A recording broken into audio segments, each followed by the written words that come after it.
protesting. It was a peaceful protest. I was standing outside just below the staircase of Makar Dwar. Something happened to me which I really feel disheartened. Leader of opposition of the Lok Sabha, Shri Rahul Gandhi ji, came in very close proximity of me, and I really feel uncomfortable.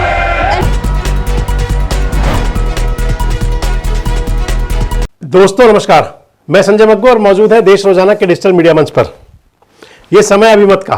पिछले 2 दिन से पूरे देश के अंदर एक मुद्दा बहुत गर्म था, बड़ी गंभीर चर्चाएं थी और मुद्दा था बाबा साहेब डॉक्टर भीमराव अंबेडकर के अपमान का।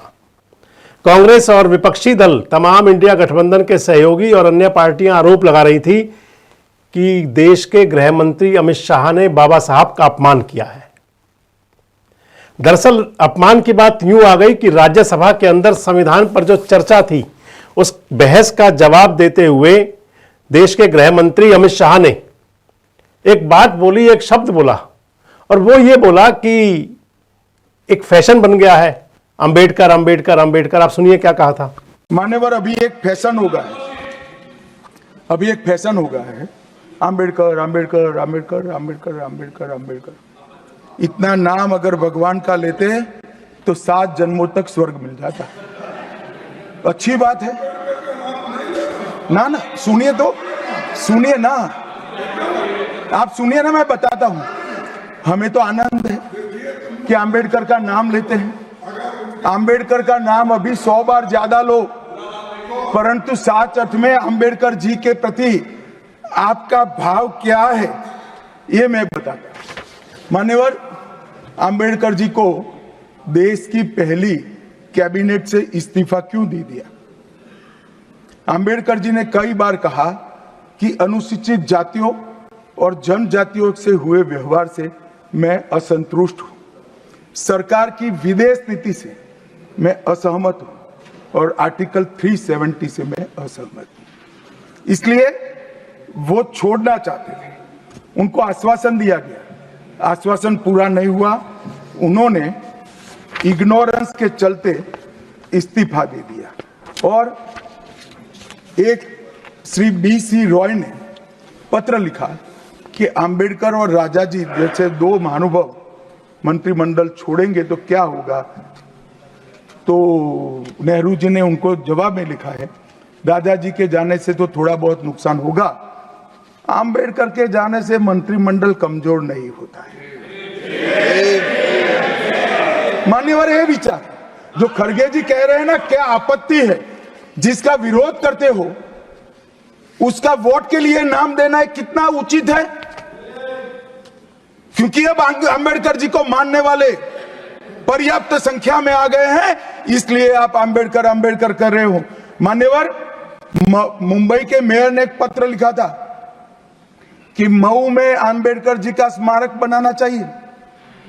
मऊ में जो अंबेडकर जी का जन्म स्थान था, सुझाव लिखा। उन्होंने कहा आमतौर पर स्मारक निजी पहल से बनाने चाहिए। यदि सरकार किसी प्रकार की सहायता करती है तो वो उचित नहीं होगा। उनके कितने स्मारक बने साहब? कोई स्मारक अंबेडकर जी का नहीं बना, देश भर में नहीं बना। अंबेडकर जी के स्मारक कब बने? जब भारतीय जनता पार्टी सत्ता में आई, तब मऊ में डॉक्टर अंबेडकर के जन्म स्थान पर स्मारक बना। लंदन में अध्ययन करते थे, वहां स्मारक बना। नागपुर में शिक्षा दीक्षा वहां बना। दिल्ली में महापरिनिर्वाण स्थल पर बना, और मुंबई में चैत्य भूमि में भी बन रहा है। हमने 5 तीर्थ बनाए महामानव। और मैं मानता हूं मान्यवर, मैं मानता हूं कि अंबेडकर जी के सिद्धांतों पर चलना नहीं और वोट के लिए उनकी गुहार लगा देना। 14 अप्रैल को राष्ट्रीय समरसता दिवस घोषित किया हमने। 26 नवंबर को संविधान दिवस घोषित किया।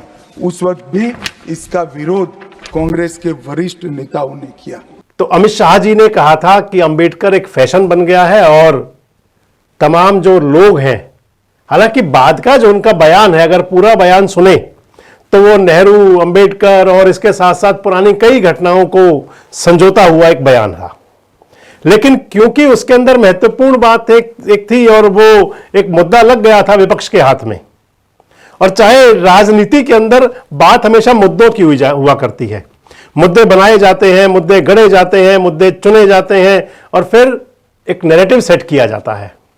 और वो नैरेटिव सेट हुआ पूरे देश के अंदर। बात चल पड़ी कि अमित शाह ने बाबा साहेब डॉक्टर भीमराव अंबेडकर का अपमान किया है, माफी मांगे। इस सबसे आगे बढ़कर के कल यानी कि 18 दिसंबर को, 17 दिसंबर की घटना थी ये, 18 दिसंबर को कांग्रेस के राष्ट्रीय अध्यक्ष मल्लिकार्जुन खड़गे साहब ने प्रेस कॉन्फ्रेंस कर दी और कह दिया कि रात को 12 बजे तक या तो अमित शाह इस्तीफा दें और या उनको बर्खास्त किया जाए। काउंटर करने आए थे, हमने आपको बताया था अमित शाह भी, और कहा था कि कांग्रेस और विपक्ष के लोग तोड़ मरोड़ कर बात कर रहे हैं। हालांकि ये बात उनकी गले यूं नहीं उतरनी थी क्योंकि राज्यसभा की कार्रवाई लाइव थी, वो सब लोगों ने देखा था। ये जरूर है कि वो भावावेश में अमित शाह बोल गए थे। फ्लो में आदमी कई बार कह जाता है, मैंने कल भी अपने वीडियो में बात ये शेयर की थी। आज तीसरा दिन था, 19 तारीख, बाबा साहेब डॉक्टर भीमराव अंबेडकर के मामले को लेकर के संसद के अंदर यानी कि लोकसभा और राज्यसभा दोनों के अंदर पूरा कोहराम था। कोहराम तो हमेशा से रहा, लेकिन आज का जो घटनाक्रम था वो कुछ हटकर था। आज संसद के अंदर नारे सुनाई दे रहे थे, जय भीम जय भीम, जय जय जय जय जय भीम। आप सुनिए।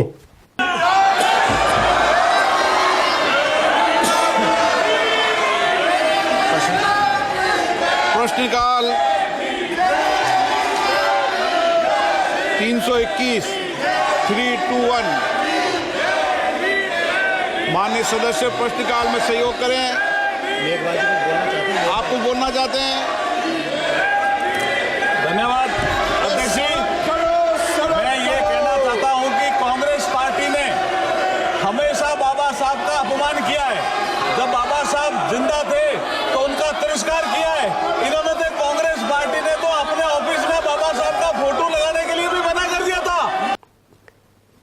विपक्ष के लोगों का यह नजारा है। विपक्ष के लोग यानी कि राहुल गांधी की कांग्रेस पार्टी, उनके साथ में विपक्षी तमाम दल, चाहे समाजवादी पार्टी है, चाहे वो आम आदमी पार्टी है, तमाम राजनीतिक दलों का, चाहे वो ममता दीदी की पार्टी है, तमाम राजनीतिक दलों ने, इंडिया गठबंधन के सभी सहयोगियों ने और विपक्षी दल के जो सांसद थे उन्होंने संसद भवन में प्रदर्शन किया।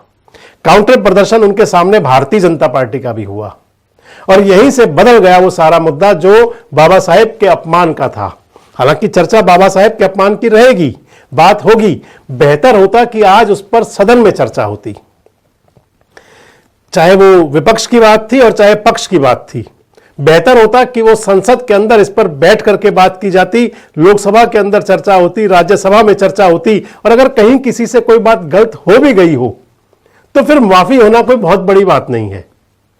हम तो जिस देश में रहते हैं, जिस हमारे संविधान के तहत हम रहते हैं, उसके अंदर तो बड़ी बड़ी घटनाओं की माफी हो जाया करती है। अगर कहीं फ्लो में, कहीं भावावेश में कोई बात निकल भी गई थी, लेकिन आज का जो नजारा था वो बदला हुआ था। आज के नजारे को तो आप कह सकते हैं कि आए थे हरि भजन को और ओटन लगे कपास। बात तो होनी चाहिए थी बाबा साहेब डॉक्टर भीमराव अंबेडकर की, लेकिन चल पड़ा कि सांसद आईसीयू में पहुंच गए। कांग्रेस के राष्ट्रीय जो नेता हैं, देश के विपक्ष के नेता हैं राहुल गांधी, उनके खिलाफ एफआईआर दर्ज हो गई, थाने के अंदर तहरीर लिख गई उनके खिलाफ। अनुराग ठाकुर और बांसुरी स्वराज ने उनके खिलाफ मुकदमा दर्ज करवा दिया। 2 सांसद आईसीयू में हैं, राम मनोहर लोहिया अस्पताल के आईसीयू में भर्ती हैं 2 सांसद। एक तो उनमें सांसद हैं सारंगी साहब ओडिशा के, और दूसरे सांसद है राजपूत साहब। 2 सांसद एडमिट हो गए।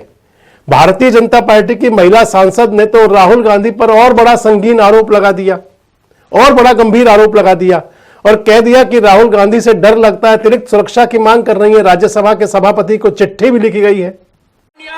Honorable Chairman, sir, I stand with a very heavy heart to bring a matter of very grave concern to you, sir, for which I've already sought your protection. Today, while protesting, it was a peaceful protest. I was standing outside just below the staircase of Makar Dwar. Something happened to me which I really feel disheartened.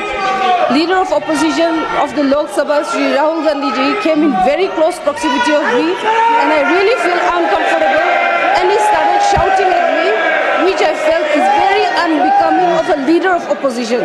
It is not that I cannot defend myself, but still then it would be very unbecoming. So I did not do that. But then what he did today, his action today was really bad, and I feel disheartened. And no lady member, let alone me, an ST lady member from Nagaland, should not be made to feel like this, sir.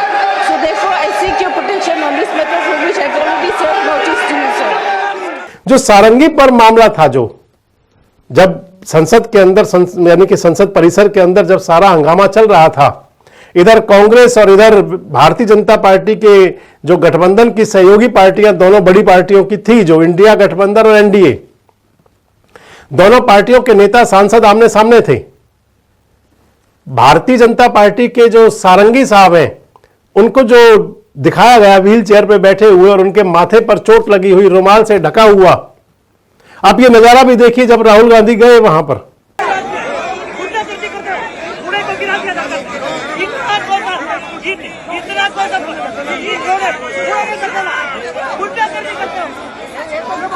आपने देखा निशिकांत दुबे राहुल गांधी से कह रहे हैं कि शर्म आनी चाहिए आपको, संसद के अंदर क्या करने आते हैं। और राहुल गांधी क्या कह रहे हैं? राहुल गांधी कह रहे हैं कि हम तो संसद में जाना चाह रहे थे, लोकसभा के अंदर जाना चाह रहे थे, लेकिन दरवाजे पर कब्जा किया हुआ था भारतीय जनता पार्टी के और एनडीए के सांसदों ने। और एक तरह से उन्होंने जो चेन बना दी जाती है, मेन चेन बन जाती है, और उसको बना करके रोका हुआ था, किसी को अंदर जाने नहीं दे रहे थे। धक्का मुक्की हुई। राहुल गांधी कहते हैं कि धक्के उनको मारे, और भारतीय जनता पार्टी के सांसद कह रहे हैं कि धक्के उनको मारे गए। भारतीय जनता पार्टी की तरफ से एफआईआर दर्ज हो गई और कांग्रेस पार्टी के लोग डीसीपी के कार्यालय में गए, डीसीपी को वो शिकायत देकर के आए। मल्लिकार्जुन खड़गे कह रहे हैं, उन्होंने चिट्ठी लिखी है लोकसभा स्पीकर को कि मैं लंगड़ाते हुए पहुंचा संसद के अंदर। आखिर ये कौन सा नजारा था आज?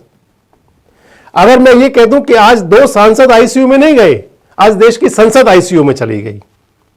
आज देश की संसद, आज जो सबसे बड़ी हमारी संवैधानिक संस्था है, लोकसभा, राज्यसभा, और इनके जो चुने हुए मेंबरान, इनके सभापति, इनके अध्यक्ष, जिनको बड़ी शिद्दत के साथ चुन करके लोग भेजते हैं, जिनसे बड़ी उम्मीद होती है कि कुछ ये करेंगे, लेकिन अगर ये लड़ने झगड़ने पर आ जाएंगे, जो आज का नजारा है, आज के नजारे को तो आप देख करके यही कह सकते हैं।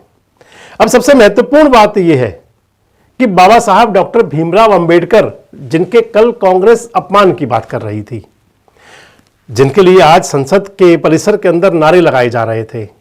हालांकि ये जो मामला है, कांग्रेस के लोग आज कह रहे थे, मल्लिकार्जुन खड़गे और राहुल गांधी ने बड़ी प्रेस कॉन्फ्रेंस की सारे घटनाक्रम के बाद में, और उन्होंने कहा क्योंकि बाबा साहेब डॉक्टर भीमराव अंबेडकर के अपमान का जो मामला था, इसको दबाना चाहती थी भारतीय जनता पार्टी और एनडीए, इसलिए ये सारा बखेड़ा खड़ा किया गया। सारा ये प्रायोजित, जो सब कुछ हुआ वो प्रायोजित था। एक तरफ बात धक्का मुक्की की होती है, और धक्का मुक्की अगर जब कहीं प्रदर्शन होता है तो कई बार हो भी जाती है, कोई बड़ी चीज नहीं है। लेकिन उसके बाद का जो घटनाक्रम है, सांसदों का जो राहुल गांधी पर आरोप है, और राहुल गांधी और कांग्रेस के नेताओं का जो भाजपा के सांसदों पर आरोप है, हालांकि कांग्रेस की तरफ से किसी सांसद का स्पेसिफाई नाम नहीं दिया गया, लेकिन जो भारतीय जनता पार्टी के सांसद जो हॉस्पिटल पहुंचे, प्रधानमंत्री नरेंद्र मोदी जी ने दोनों को टेलीफोन किया, उनका हालचाल जाना, उनकी सेहत के बारे में पता किया। हक बनता है, जाना भी जाना चाहिए। भारतीय जनता पार्टी के सांसद थे और संसदीय दल के नेता हैं, सबसे बड़े नेता हैं मोदी जी, उन्होंने उनका हालचाल जाना। लेकिन सबसे बेहतरीन बात दोस्तों ये होती कि आखिर इस मुद्दे पर गंभीर मंथन, चिंतन और चर्चा होती। जो मैं आपको बता रहा था कि आज अगर जो चर्चा चल रही है, तमाम वेबसाइट्स लिखी भरी हुई हैं, आप मीडिया के चैनल्स देखें जो भोपू की तरह बोल रहे हैं कि 2 सांसद आईसीयू में पहुंच गए, तो मेरा तो ये कहना है कि 2 सांसद नहीं, पूरी संसद आईसीयू में पहुंच गई, पूरी लोकसभा और राज्यसभा आईसीयू में पहुंच गई। और आईसीयू में पहुंच गए देश की जनता के वो अरमान, जिन अरमानों से चुन करके नेताओं को संसद में भेजा जाता है, राज्यसभा में भेजा जाता है, जिस पर बड़े बड़े भारी भरकम खर्च किए जाते हैं और जिनसे उम्मीदें होती हैं कि वो हमारे लिए कुछ करेंगे। लेकिन वो करेंगे क्या? वो तो आपस में लड़ेंगे। हुआ यही, आज का नजारा तो यही था। अब बात आ जाती है कि आखिर बाबा साहेब डॉक्टर भीमराव अंबेडकर को लेकर के इतना कोहराम क्यों? आखिर क्यों कहा अमित शाह जी ने? अगर कहा ऐसा वाकई अगर बात आ जाती है, क्योंकि अमित शाह जी ने बाबा साहेब के बारे में और साथ में भगवान को जोड़ा, कहा कि अगर बाबा साहब जो बार बार अंबेडकर अंबेडकर अंबेडकर अंबेडकर करते हैं, इसकी जगह भगवान का नाम लें। आप सुने क्या यही कहा था। मान्यवर, अभी एक फैशन हो गया है, अभी एक फैशन हो गया है, अंबेडकर अंबेडकर अंबेडकर अंबेडकर अंबेडकर अंबेडकर। इतना नाम अगर भगवान का लेते तो 7 जन्मों तक स्वर्ग मिल जाता। अंबेडकर अंबेडकर की जगह भगवान का नाम ले तो 7 बार स्वर्ग मिल जाए। लेकिन पूछा जाना चाहिए जरूर देश के उन पीड़ित शोषित लोगों से जिनको संविधान बहुत कुछ दिलाता है, और उनके लिए तो बाबा साहेब भगवान ही हैं। उनके लिए डॉक्टर अंबेडकर भगवान ही समझते हैं उनको। और एक बड़ा तबका है आज, अगर आप सनातन संस्कृति में जाते हैं तो जय श्री राम, राधे राधे, जय सिया राम, राम राम से दिन की शुरुआत या मिलने की शुरुआत होती है। अगर आप वैदिक आर्य समाजी हैं तो उनके अंदर नमस्ते से होती है। अगर आप मुस्लिम हैं तो उसके अंदर आप अल्लाह अकबर या सलाम वालेकुम से करते हैं। अगर आप क्रिश्चियन हैं तो गुड मॉर्निंग और गुड इवनिंग किया करते होंगे। लेकिन अगर आप उस शोषित पीड़ित दलित समाज से हैं तो आज भी वहां पर जब एहतराम होता है, मिलना जुलना होता है, तो वहां जय भीम कहा जाता है। और आज जय भीम के नारे संसद के अंदर गूंज रहे थे और वो बता रहे थे उस ताकत को कि बाबा साहेब की जो ताकत है वो, क्योंकि उसके पीछे एक बड़ी ताकत है।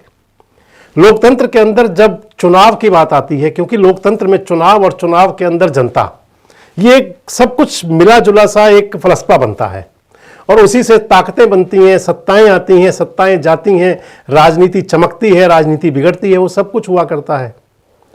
और बाबा साहेब डॉक्टर भीमराव अंबेडकर क्योंकि संविधान के अंदर ये सारी व्यवस्थाएं कर गए थे, और उसके बाद में कई ऐसे और लीडरान आए जिनके अंदर हमेशा याद किया जाएगा, आने वाली पीढ़ियां याद करेंगी, मान्यवर बाबू काशीराम को भी, कि जिन्होंने उनको पहले बामसेफ के माध्यम से और फिर DS4 के माध्यम से संगठित किया, एकत्रित किया। और आज के दौर की अगर बात करें, आज के अगर दौर की बात करते हैं तो आप देखिएगा लोकसभा के चुनाव हुए देश के अंदर। लोकसभा चुनाव के अंदर चाहे पक्ष था चाहे विपक्ष, जहां कांग्रेस के युवराज और विपक्षी पार्टियों के लोग, चाहे राहुल गांधी हो, चाहे अखिलेश बाबू हो, चाहे अरविंद केजरीवाल साहब हो, चाहे तमाम राजनेता, शुरुआत तो राहुल गांधी ने की थी, आज भी वही साथ रखते हैं, और बाकी सभी नेता संविधान की पुस्तक लेकर के दिखा करके चला करते थे। और बदले में जब सत्ताधारी लोग और भारतीय जनता पार्टी के लोग जब अपनी सभाएं करते थे तो उनके अंदर वो बाबा साहेब और संविधान की चर्चा और वो सब कुछ चला करता था। ये संविधान की ताकत ही है कि सहमति या असहमति कुछ भी है, लेकिन न संविधान से पीछे हट सकते हैं, न बाबा साहेब डॉक्टर भीमराव अंबेडकर से, न संविधान को भुला सकते हैं, न बाबा साहब को पीछे कर सकते हैं। ये उसी की ताकत ही है। और मैं इसलिए आपको बता रहा था कि लोकसभा चुनाव के बाद में जब देश के अंदर सरकार बन गई एनडीए की, संसदीय दल के नेता चुने गए, आपको घटनाक्रम में ध्यान होगा कि जब प्रधानमंत्री नरेंद्र मोदी गए संसदीय दल की बैठक के अंदर हिस्सा लेने के लिए, तो संविधान की पुस्तक को ही माथे पर लगाया था सबसे पहले उन्होंने। और अगर वर्तमान की बात करें तो अभी हाल ही में महाराष्ट्र का विधानसभा चुनाव हुआ। महाराष्ट्र के विधानसभा चुनाव में भी संविधान और बाबा साहेब डॉक्टर भीमराव अंबेडकर बड़ा मुद्दा रहे थे। और आप इस ताकत को कहां समझेंगे, कहां आंकेंगे कि महाराष्ट्र का चुनाव हुआ और महाराष्ट्र विधानसभा का जो पहला सेशन हुआ, जिसके अंदर विधायकों की शपथ हुई, विधायकों की ओथ हुई, सत्ताधारी दल के यानी कि जो महायुति गठबंधन है, भारतीय जनता पार्टी, शिवसेना और उनके साथ में अजीत पवार साहब की पार्टी, इनके 100 से ज्यादा विधायकों ने, इवन मुख्यमंत्री देवेंद्र फडणवीस सहित 100 से अधिक विधायकों ने अपने शपथ ग्रहण के दौरान जब शपथ ली तो उन्होंने जय भीम बोला। और आज वो जय भीम गूंजा संसद के अंदर। लेकिन जय भीम गूंजने के बाद में वो बात जा करके पहुंच गई थानों की दहलीज तक। भारतीय जनता पार्टी के लोगों ने राहुल गांधी पर FIR करा दी और कांग्रेस के लोग DCP कार्यालय में जाकर के शिकायत देके आए भाजपा के लोगों की। सबसे महत्वपूर्ण बात यह कि क्या लोकतंत्र का ये कौन सा स्वरूप है। अगर चर्चा होती और चर्चा के बीच में सामने आता और चर्चा के अंदर तय होता कि क्या अमित शाह साहब ने, जो देश के गृह मंत्री हैं, उनकी तरफ से क्या अपमान की बात थी बाबा साहेब डॉक्टर भीमराव अंबेडकर की, और अगर कहीं बहुसंख्यक वर्ग को, क्योंकि ये मुद्दा रुकने वाला नहीं है। आज नागपुर के अंदर प्रदर्शन हो रहे थे, दिल्ली में प्रदर्शन हो रहे थे, और आने वाले दिनों में आप देखिएगा तो पूरे देश के अंदर आपको एक गूंज सुनाई देगी। हम आपको आज ही बता रहे हैं, पूरे देश के अंदर बाबा साहेब के अपमान की बात गूंजेगी और पूरे देश में आंदोलन प्रदर्शन होंगे। बेहतरीन था कि इसको वहीं सुलटा दिया जाता, वहीं संसद के अंदर इस मामले में अगर कहीं किसी को लगता था तो उसके अंदर रास्ते बहुत होते निकालने के लिए, लेकिन रास्ते निकले तब कोई निकालने की चाह रख रहा हो। लेकिन जब सब कुछ राजनीति पर हो तो फिर समापन तो उसका थानों की चौखट पर और थानों की दहलीज पर होगा। आज के संसद के घटनाक्रम को आप किस अंदाज में मापते हैं? आज के घटनाक्रम जो हुआ जिसके अंदर की महिला सांसद विपक्ष के नेता पर आरोप लगा रही हैं, महिला सांसद कह रही है कि डर लगता है राहुल गांधी से, और 2 सांसद आईसीयू में भर्ती हो जाते हैं। क्या आप भी हमारी बात से सहमत हैं कि आज 2 सांसद नहीं, पूरी संसद, पूरी लोकसभा आईसीयू में जाने के कगार पर थी? कमेंट बॉक्स में जरूर बताएं और कल फिर मिलेंगे आपके साथ अभिमत में। जुड़े रहे हमारे साथ, देखते रहें देश रोजाना।